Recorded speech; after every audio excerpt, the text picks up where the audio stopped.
Good.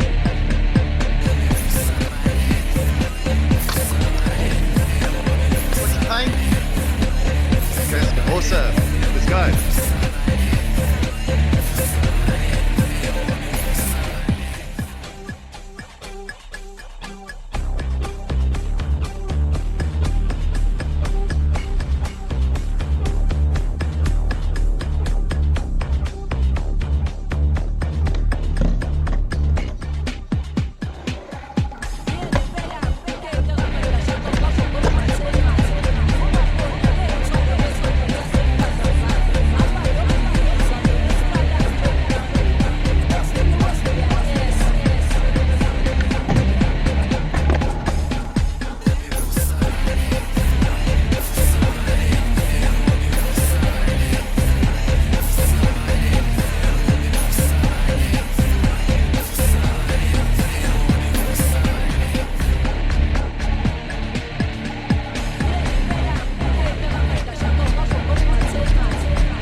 I'm looking back at the 90s at the moment, and I'm thinking about all the bands and stuff that came out in the 90s in Durban.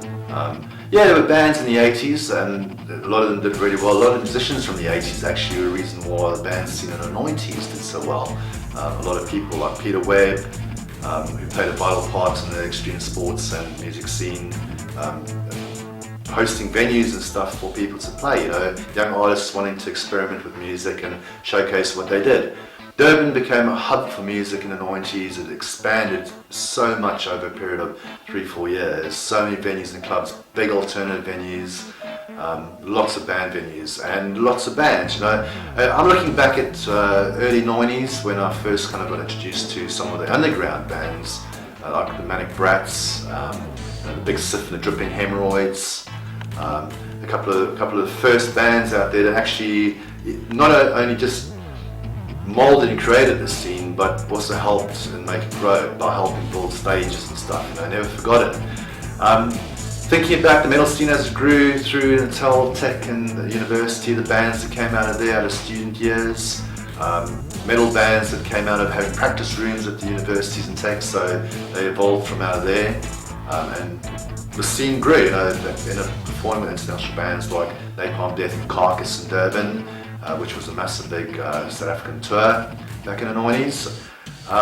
Early 90s definitely molded a lot of musicians' lives into the later part of it. A lot of the musicians actually evolved and still today are still going very strong. The scene became very big. Record labels grabbed up all the musicians and released albums and compilation albums and did really, really well. As far as Durban goes, the music scene back in the 90s, it was exciting. We saw some really exciting bands. Napalm Death, touring with a lot of the groups like VOD, Deranged Dementia, No Friends Harry coming around to our shores and performing at our nightclubs and hanging out with us at skate parks and skate contests.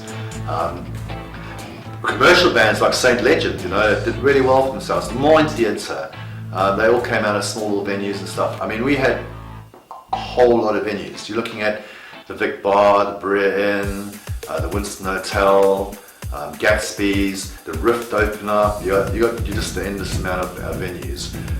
So it's not just the alternative stuff as well, and the heavy metal stuff that played a major part in people's lives. You know, you had clubs like Sand Pebbles, the Med that put bands on. You had a lot of cover bands, commercial bands. Durban's always been a vibrant city. with regards to music and stuff. So you can't say, yeah, the alternative scene is where it all happened, because it was happening anyway. It was just a genre of it that became very popular, you know, and people to this day still talk about it. As far as my experiences working in the music scene, I started out with quite humble beginnings. I ended up studying theatre at the Technicon and got involved in live shows and DJing in nightclubs and put on live bands. Ended up working for sound companies and lighting companies in South Africa and film companies. Did some amazing shows up in Johannesburg and Pretoria, ended up in nightclubs. I ended up on a cruise ship and stuff, and you know, when I was working end of the 90s on the cruise ships and stuff, going along the coastline of Natal up to Madagascar and Mauritius, a lot of the bands that a lot of guys that grew up with were all on board playing in the lounges and stuff, musicians, you know, world-class musicians. You know, you're not talking about just Mickey Mouse little bands and stuff. These guys were at the same level as everybody else. Going on to the documentary with regards to BOD, No Friends with Harry and Battery 9. In the 90s, top of their game. Everybody loved watching them, everybody supported them. You know, if you were into live music, you went to the shows, and it only took a few posters and word of mouth and a few flyers, and you had a couple of hundred people at the show. We had amazing festivals and great outdoor lifestyle, you know, Durban. Compared to Cape Town and Johannesburg, you know, I'm not from there. Yeah, I've been up there and I've been to Cape Town, I've got family there. The scenes are all slightly different, but you know, the guys all went around and did their bits and stuff and toured everywhere. As far as looking back into the apartheid era and what influenced us musically and how it influenced us, yeah, I mean, any South African that's run about my age now will remember it. Any African will remember it. It did play a part in the structure of music and what we were talking about, singing about, and artists that evolved from it. It was great, you know? A lot of great musicians came out of it. It molded South Africa into being what it is. It's unique style that it has, it's ethnic kind of style that it has. Whether it be black or white, Indian coloured, Chinese, Italian, you know, Portuguese, because we're quite mixed down in Natal. The music reflects the era, and it evolved, you know, and later on in life people started talking about stuff about how it changed and how life was better and there was a happier vibe reflected in the music. The heavier stuff, if you look at VOD and all that kind of stuff, and you think like, what was that? Was that political? Was that devil music? Was that whatever you want to call it? Aggressive? Well, yeah, it was expression. It was showing people how you felt. It was trying to get a message across using music, the new form of death metal and thrash and all that kind of stuff. That was popular amongst young men and stuff at the era. Girls supported it as well, you know, it was a vibrant scene. I'm thinking about back in the 90s when we were youngsters listening to alternative music and stuff, you know. Barney Simon was playing on the radio, the radio stations, Radio 5 was playing a lot of alternative style stuff, and that we grew up with it, you know. Music in South Africa definitely evolved and progressed over the years, as it would in any country. The alternative scene is just as good as anywhere else in the world. In fact, I'd say some of the stuff's as good and better, depends on what you're into. Yeah, gotta love it or hate it. I'm definitely a lover of it, and I always support alternative music. I appreciate the fact that I begin an opportunity to speak about it. Yeah, would I like to go see BOD and No Friends of Harry and Battery 9 again? Definitely. If they were on a tour, if they're coming to the UK or going worldwide, definitely, I'd love to see them. If I could participate and work on stage with them, I'd love to do that too. If I could get my friends who were in the bands back in the 90s together, they're in the bands now, to go play with them, it'd be even more awesome. Music, South African music in particular, always has a special place in my heart. And I think if I can and always will be involved, then that's something I will do. And I still am involved in it, still working with African artists and local Durban artists and that, from home and stuff in the UK, where I help them produce and master and remix the stuff. Stuff from back then still influences me, you know, and even to this day, music that I produce and stuff that's ended up on internet sites which we never had back in the past, has done quite well for itself. I think if I compared the music I do now with the Zulu artists and that, and the rock artists that were from back in the 90s, and what I do now, definitely the internet has definitely helped progress our styles and helped us get it out there. Would we have been able to do that in the 90s? We sure tried. It's easier now. And you know, I think when we started out, the people that started before us, that showed us what to do, we progressed, and then the people that came after them, we showed them what to do, and the scene just grew and grew and grew. VOD, No Friends with Harry, Battery 9, all the Durban groups that were in that era, really nice era, really enjoyed it, thanks. Okay, question 4. Tell us about the Napalm Death Tour where VOD played the Cape Town leg and still very much pre-internet era. I remember clearly the day in Durban when Napalm Death turned up on their bus at the barn. It had been a real struggle getting that show on the go due to the fact that it kept on getting cancelled.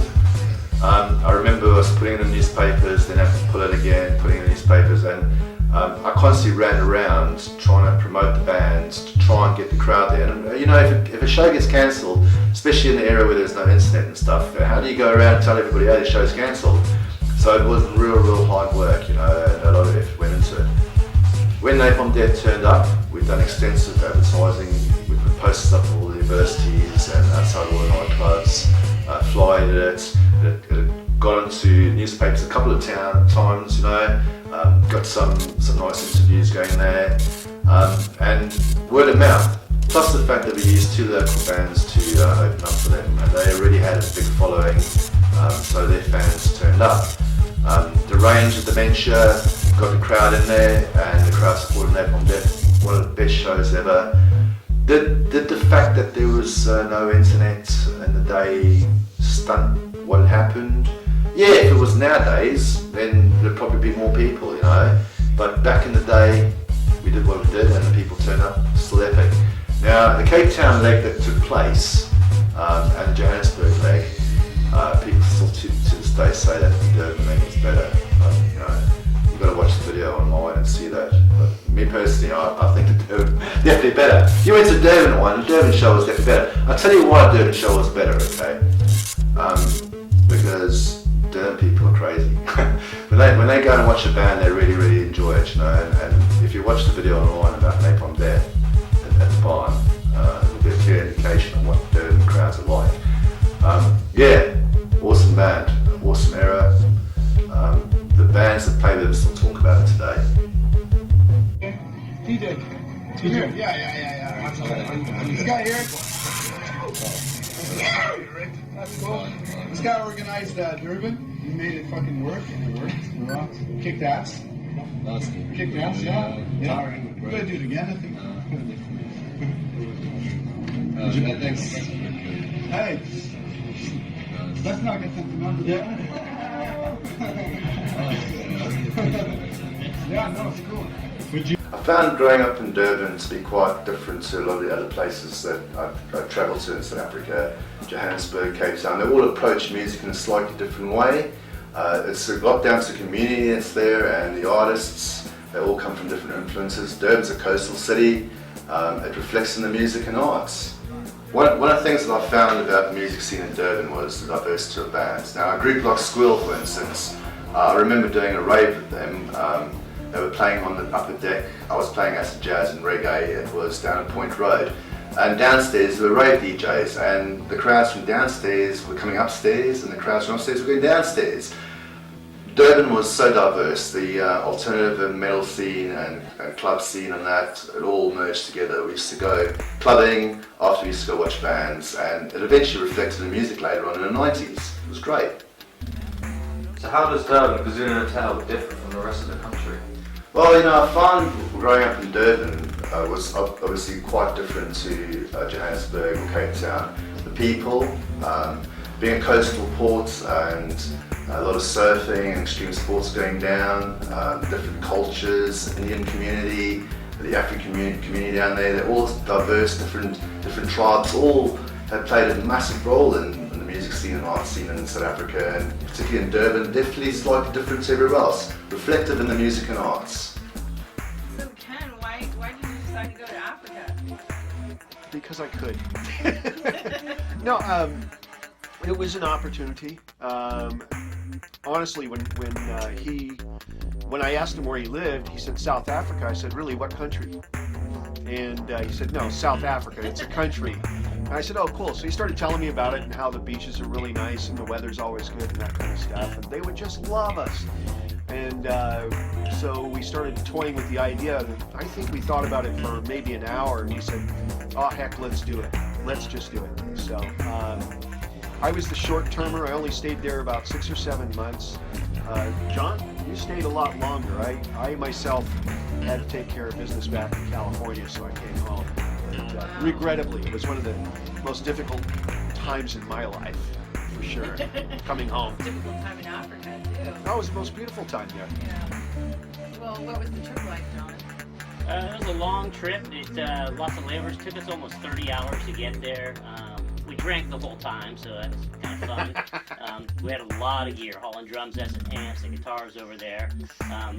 Had a layover in Frankfurt that was interesting. We had drank for about 20 hours by then, and we tried to take the train into town and couldn't seem to get tickets off the machine. And it took us a while, but got on the train, rode it back and forth before we realized where we had to get off. All good times.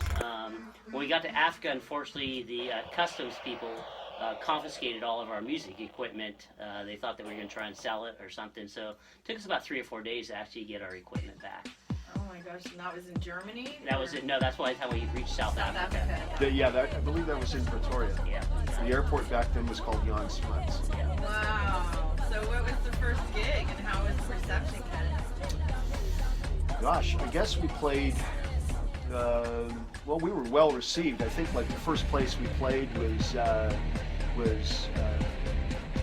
in Punter's Casino. Yeah, Punter's, okay, yeah, down in the Central Cape, we went to Punter's Casino, and they kept telling us to turn it down, and we kept turning it up. But it was a lot of fun. It was a lot of fun. We were well received, and it's a lot of small towns in the Central Cape, and so because of the tightly knit communities, they found out that some Yankees were playing. That's what we were referred to as, and word got around, so the first night we might play for 15 people, and the second night we might play for 150, and that happened everywhere we went. And so that was a lot of fun. The dance floor was packed at Punter's. They really loved us. Everybody's having a great time, great live show. At the end of the show, our very first gig, the owners stiffed us. They wouldn't pay us. Yeah, So we weren't. Welcome to South Africa. Well, we didn't do business with him, but his thing was that he was trying to get people to dance and bounce around and become dehydrated because his job is selling drinks. And I guess that's our job too. We just weren't selling enough drinks for him. So he decided not to pay us. And you weren't buying me drinks after. Exactly. Although I did get an ostrich steak, and when he said he wasn't going to pay us, I said, well, buy me a drink. So at least I got an ostrich steak and a drink out of the gig. Nice. So there. So what were some of the cities you played in besides that? Oh gosh, we played in Melmoth, Shawi, Durban, Joburg, In Pangani. Jeffreys Bay, Bloemfontein, of course, Still Bay, Plettenberg Bay. Did almost 900 shows in 4 years, and we played all over that country. Wow. It was a lot of fun. Did you get any airplay at all? Yes, we did. We were, back in the day, there was a radio station called Capital Radio, and it wasn't AM or FM, it was called Midwave. So they did away with that, but it was a lot of fun. And it was interesting to hear ourselves on the radio, you know. I'd be killing time. Fiction with the Afrotude. Afrotude, yes. We did an interview on Capital Radio with Paul Harpier and Dixie Kula, and they gave us quite a bit of airplay after that. It's fun, like Ken said, it's fun hearing your songs, right? Also got a lot on college radio station in Pretoria for the Technicon. Lots of newspaper articles thanks to our friend TJ Devonzo. He really helped put this gigs against in there. And also got some articles in all the music magazines around the country. We're doing quite well. Cool. Were there any problems on tour at all? Where can we start? First of all, the electrical issues. Voltage. Voltage. Voltage. It's 110 at 60 hertz here. If you understand this, it's 110 volts at 60 hertz in the United States, and everywhere in the world, everywhere else is smart, and they do 240 volts at 50 hertz. So the first task was that we had to go down to a store and find some kind of voltage converter to let our equipment that we brought on American setup get it to operate. And, it wasn't always reliable, and sometimes we had equipment failures in view of the quality of the converter we had. And also, we had constant car breakdowns. Every vehicle we bought was a piece of junk, and so we're constantly breaking down in the middle of nowhere, push starting the car. We should have played for the show in front of 20,000 people. They wanted our autographs. We were famous. Oh, by the way, help us push start our truck. Johan never had strings, never had picks. We did get accused by the police of being devil worshippers. Got run out of town for that. Gigs. Oh gosh, Jeffreys Bay was one of them. The police, the gigs got double booked. We show up, there's another band playing. All sorts of craziness. But that comes with being a band on the road. So lots of fun stuff like that. Did you do any recording there, you guys? Yes, we did. We recorded at a studio in what the locals are called Maritzburg. Actually, it's called Peter Maritzburg, but that's the short for it. Yes, and we recorded, I think, about 8 songs there. And the funny thing was, they were on the radio that night. Yeah, it was called Selby Studios. It was a really nice studio. They had a subsidiary with Island Records. And like Ken said, we were on the radio that evening. The funny thing is, back in South Africa in the early 90s, they didn't have CDs out there yet. And so we recorded all of our stuff on cassette tapes. That was kind of interesting for us. Yes, and then the copies that we submit from the radio actually were recorded onto DATs, or digital audio tapes, which are a little bit bigger than a cassette, but it's just basically a digital cassette. So how many shows did you do there? Yeah, like I said, we played around 900 shows there. At one point in time, we were playing 9 shows a week. We played at one of our favorite places, the Boardwalk in Durban, Russell. We played in Beer Garden in the morning there. We played at the Hard Rock Cafe in the afternoon. We go play at a hotel at night, and then we're playing the other 6 nights a week. So we were literally doing 9 gigs a week for about 6 weeks. Johan finally lost his voice. Please give us a short history of the alternative scene in Durban. I remember being a student and being invited to go out one night to a club, and it was like a punk alternative club, and lots of these sprung out in Durban. There was the Berea Inn that grew out of it. There was the big bar that was going for years that played alternative music. You had the Winston pub, and even all along Point Road, there were always little bars and pubs and that. There was places like Sam Pebbles where loads of musicians used to go and play in that. There was just so much going on all the time. Durban was a hub for music, and when I was growing up as a teenager, I remember as young as being 12, 13, 14 years old, seeing bands, listening to DJs and stuff. It evolved with the times. Everybody does, and everywhere does, but yeah, definitely a lot going on, vibrant place, and so many venues. The ones that we opened, like the Barn and that, they put on bands and that. Awesome, the warehouse parties on the Point Road and down in the harbour. There was just so much stuff going on. University put stuff on, Technicon put stuff on. One of the most amazing eras for me in the 90s, because that's when I was a young man. I was in my 20s, and so much was going on. I absolutely loved it. So how did people get word around about live shows in pre-internet days? Well, I remember trying to promote the show once in the 90s, and it was hard work because I had to do the art, and I was rushed, because these guys were coming down and I had 2 weeks to promote them. So no internet, no cell phone, just a pen and some paper. So I got hold of these guys and found out what they wanted and stuff on the poster through a mate of mine who knew them.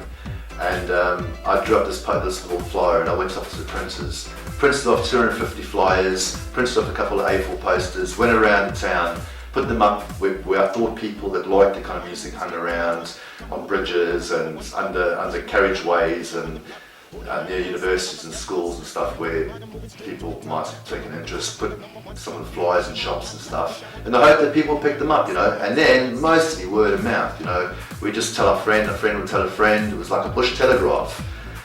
Wow, if we only knew what the internet was like, and we had it back then, things would have been so much more different. But people still turn up, and I think if we didn't have the internet nowadays, people still would. Friday night, Saturday night, people are going to go out. They hear, we're going to this party, and 500-600 people turn up. Same went during the week, and with the clubs and bands stuff, no internet, no cell phones, no technology, word of mouth, flyers, posters. We did it, and it worked. People came. It's great. So the alternative community has always had to resort to a DIY ethic. Was this the case in Durban? DIY ethics that I grew up with in South Africa and Durban to promote people and stuff. Back-scene stuff, people don't realise this when you go watch a show or you go turn up in the weekend somewhere just to drink a few beers and the band's playing. People want to make a bit of money, the club wants to make a bit of money, the band wants to make a bit of money, you've got to pay the bouncers, the doorman. So as a promoter and event organiser, it's always in the back of your mind how many people will turn up at my show. Now in those days obviously it was difficult because you had no modern technology to do it with, so it was word of mouth and flyers. Lucky for us, the music scene was relatively established, it changed into an alternative scene. It was established and people turned up and they told their friends, and as they learned about new bands and new things people were doing, you'd be surprised, people would turn up. Small little venues became really, really popular, loads of little venues opened up during the 90s and it was awesome, My biggest hurdle I found when I was promoting, and that was obviously if it was a new venue, when we were doing something like Marion Hill Festival or getting involved in opening up a new club, trying to get the people there. Quite often just go talk to shop owners and stuff and say, hey guys, come, we've got free entry into the club tonight, this band's playing, turn up, tell some friends, tell 20, 30 people, you've got 200-300 people there suddenly, and that's just the way we did it, We did it. It was hard work, back-scene stuff, sticking up posters everywhere, getting into trouble because of it. I remember putting posters and flyers up on walls and stuff when the police came to visit me in the club and I had to go scrub them off and luckily never got arrested. Although I did once get kind of thrown in the back of a van for playing some heavy stuff on the beach during the Gunston 500 skateboarding contest. Yeah, some old lady complained, the guys gave me some Pennywise and Bad Religion to play and they wanted it on their run, so I played it, didn't screen the music, it had a little bit, not violence in it, but kind of like the lyrics were kosher for her. Everybody else didn't know, anyway I got reprimanded. That was kind of the worst stuff that I ever got in regards to it. Myself personally, although I do remember a couple of groups and stuff playing and doing at bigger festivals, police tear gas in the crowds. There were times when it got a little bit hairy. I remember Marion Hill, someone had tried to break into my street and the police actually shot him dead at the festival and all that to just pack him and go. It was a great festival. Some footage floating around somewhere. That's Minister Bay, I think. Yeah, come on mate, it's here. But yeah, things did happen. But luckily nothing too bad to me. It was just a case of pushing the boundaries as we do as youngsters. And it was good, clean fun. Nobody's hurting anybody. We're just expressing ourselves as most teenagers do. Loved it. So did the apartheid filter into the alternative scene, or did people just ignore it, education, segregation? Growing up in South Africa, I listened to loads of different stuff. I grew up to ska, reggae, rock, and the people I hung out with on the beach. I grew up with beach culture and stuff. We just learned with each other and that. And musically, the apartheid era, yes, it did affect the artists. Yes, it did affect the communities. Yes, it did definitely get better in the 90s and people started experimenting more and being a bit freer about doing stuff. Musically, people like Johnny Clegg and that always talking about stuff going on, singing songs about our country and that, so it did reflect in the music. The metal scene later on, and the punk scene, it reflected in there as well. People did say stuff about governments and cultural stuff and that, and it influenced a lot of people. Hard time. The apartheid era was a hard time for a lot of musicians, particularly African musicians, and white musicians. I don't think anybody really ever made any money out of it. In the earlier eras. Commercial bands later on definitely did, but yeah, hard work.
We got the #1 spot, we got it now. We gonna keep the groove on, we gonna move around. We gonna keep it on, we going for the top.